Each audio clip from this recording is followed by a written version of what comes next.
is nothing. Only warm primordial blackness.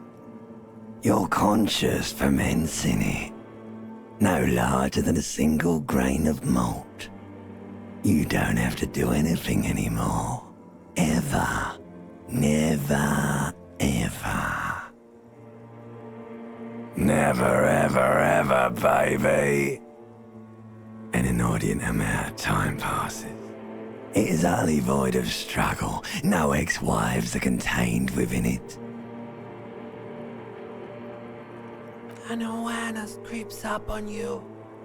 A mass lies hidden in your dead angle, soaking in some lurid acidic sauce. It's bloated and shameful, a ball of meat surrounding you. This is a terrible line of questioning, and it will only lead to more awareness of the meat thing. Ex-love, ex-tenderness. It is foolish of you to resurface to the loss. Not after all the damage you've suffered to get here. Some of it irreversible.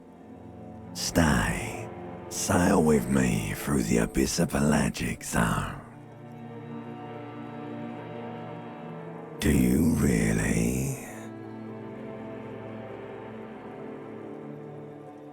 You wouldn't like it if I told you what was back there. Why'd you think you had to bludgeon yourself into oblivion? Or did you not sense yourself marinating? Poured so much on yourself, got a bit carried away, did we, Chef? Somewhere in the sore, bloated man-meat around you. A sensation. Like a fly to the ointment, your conscience sticks to it.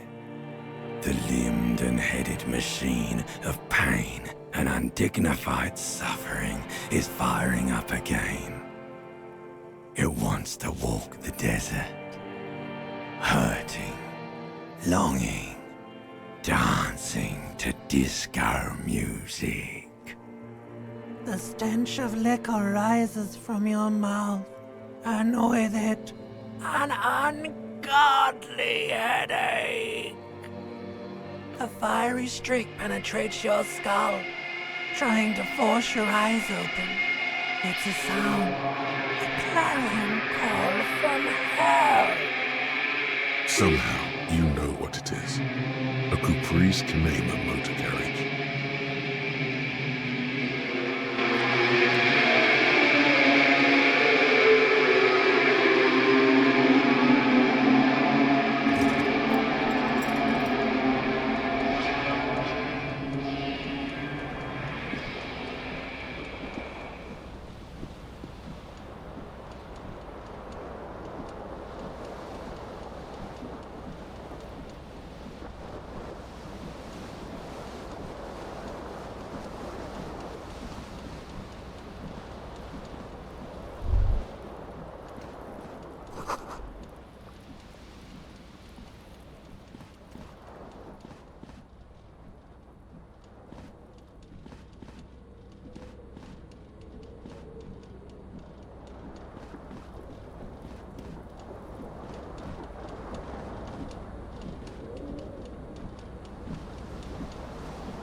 This fan has two chain pull switches. One ends in a tiny fan, the other in a light bulb. A truly horrific necktie has somehow attached itself to one of the blades. You reach out to grab the tie, but what's this? Diffuse, radiating chest pain. Doom comes over you. This is bad. Feels like sharp stones grinding in your chest and keeping you from moving. For quite a long time.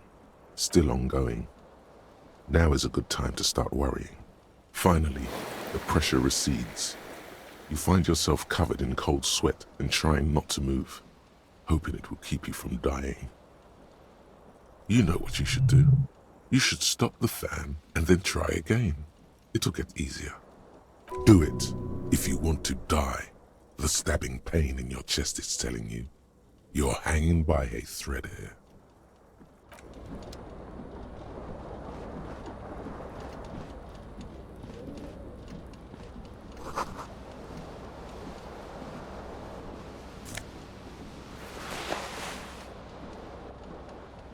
A mirror hangs above a bent and broken sink. In a fierce discharge of masculine energy, someone has ripped half the faucet off. Was this not the same Elo that founds empires and lays waste to cities? Virile, uncaring towards the little things? Probably not, no.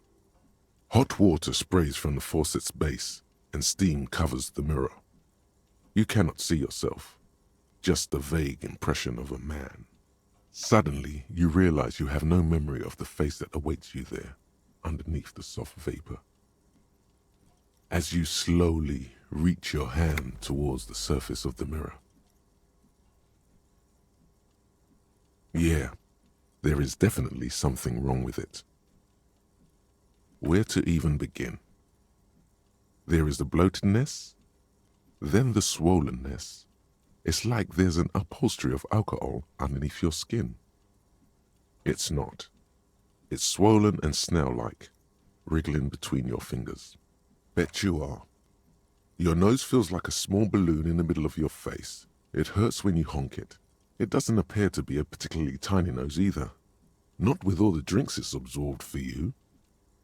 Behold. You have no idea who this thing is, do you? It appears you're also dead. There's clearly rigor mortis on your face. Oh wait, is that an expression? Are you trying to make an expression with that face? Why? Please stop. It's horrible. You're scaring yourself. You can't, can you? It's like it's not even voluntary anymore. You have worn that grin into your face, and now it won't come off. What does it even mean? What is the emotion you're trying to convey? You should check yourself for a pulse, superstar. From here it looks like a cadaverous spasm. You find no sign of life on your swollen neck. However, putting your hand on your chest reveals an irregular heartbeat. You appear to be alive, for now.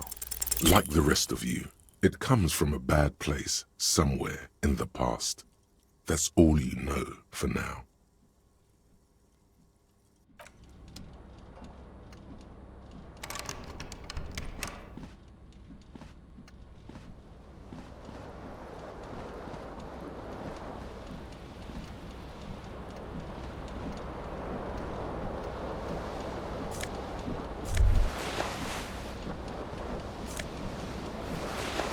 You hear a jingle. Keys are clinking in the pocket of your flare-cut pants. It says, whirling in rags, on the aluminium key ring. There is a single key on the ring. The number 1 is etched on it. It should open the door. The whirling in rags is a hostel cafeteria on the urban coast, frequented by dock workers.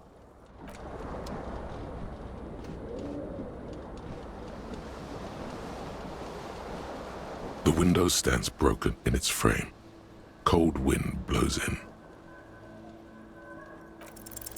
The shards face outward. Whatever broke this window came from the inside. A fine web of scarring covers the back of your right hand, but none of it is recent. More likely a projectile than a held object. There are no fragments on the floor from pulling a tool back in after impact. It is too large for a bullet, yet too small for a piece of furniture. You're looking for something heavy and larger than your fist.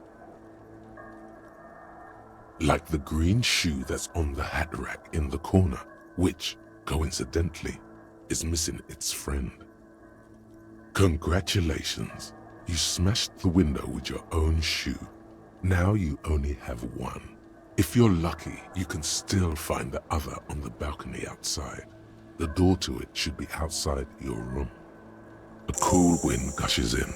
Your toes curl up from the cold.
There they both are, two identical shoes, both copiously green and indiscriminately snakeskin, reunited on your feet, like two baby crocodiles.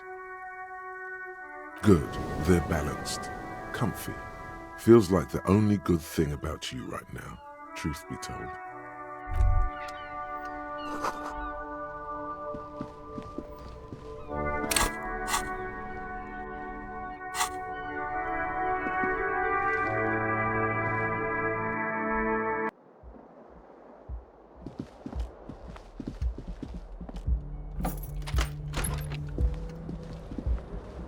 This fan has two chain pull switches. One ends in a tiny fan, the other in a light bulb. The blades come squeaking to a halt. It should be easier to reach the tie now. You swoop up and catch the tie. Snap! It's released from the blade. What you have in your hand is a truly hideous necktie, with 4 or 5 different patterns. The knot reminds you of a noose. A terrible mistake. Turn the lights off immediately. You can practically feel the photons burning a hole in your brain. Your eyes burn with photosensitivity. It's not good.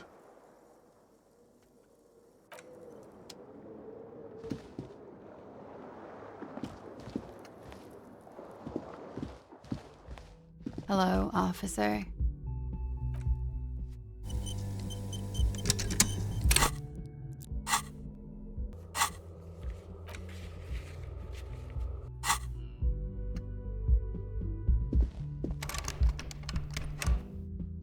The young woman raises a cigarette to her lips. Her eyes are brown and her face is speckled with birthmarks. She can't be more than 28. A silver jumpsuit falls off her like scale armor, sparkling. This is the sparkle of too many nights out on the city. No.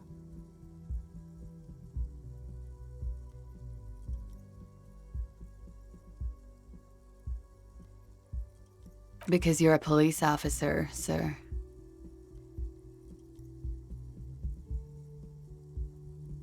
I am, yes. Unless you've been feeding us a set of very well-rehearsed lies all this time. You've been here for 3 days. On official police business, no less. Couldn't say. In truth, so far, mostly drinking. You have no doubt about the drinking. But do you strike yourself as a tight-lipped drunk? She must have heard something.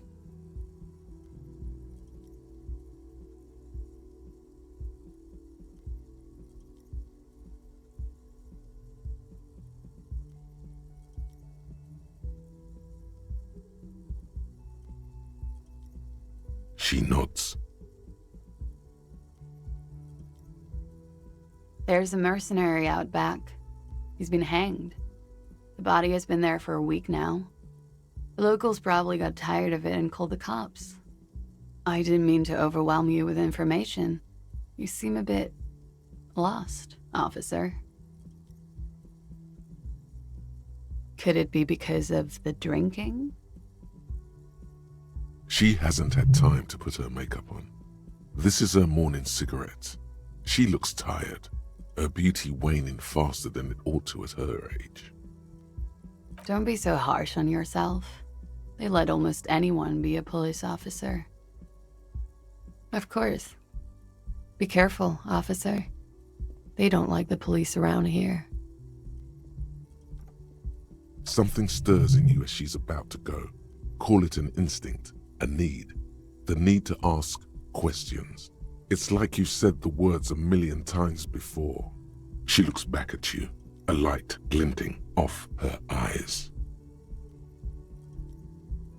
Yes?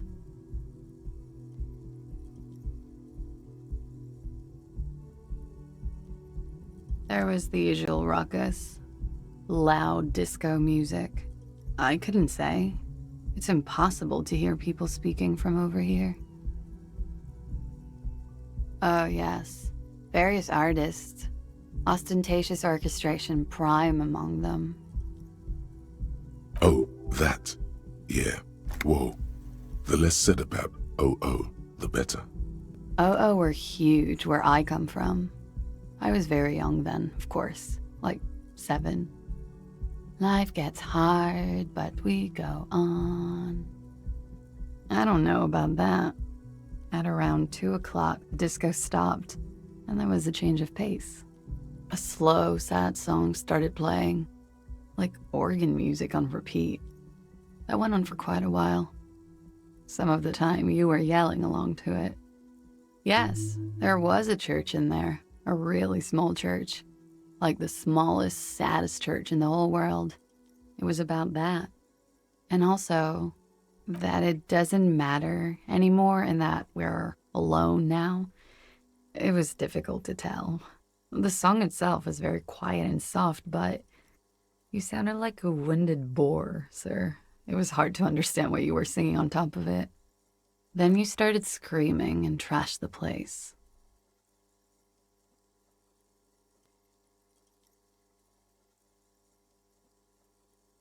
A window was smashed. The tape player, probably. The song stopped. And furniture, too. A real destructathon. There was screaming. Then I think you passed out. There was.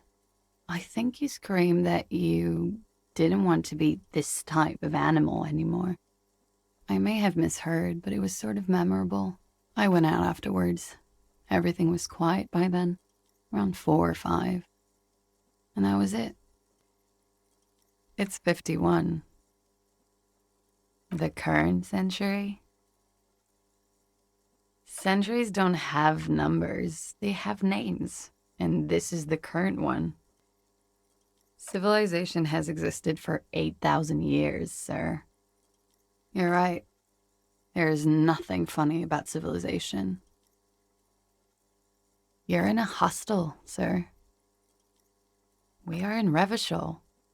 Revachol is the disgraced former capital of the world, divided into zones of control under foreign occupation. Half a century after a failed world revolution, she is central to our moment in time.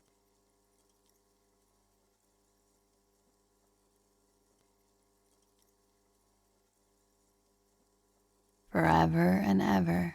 And ever and ever, out of the corner of your eye, you see the hair on the back of your hand standing on end. It feels as though low-grade lightning is coursing through you. You must be hypersensitive from the hangover.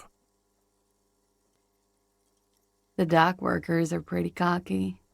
They think they're police enough. At least here on the coast. I can't say about the rest of the city. Glad to have been of assistance.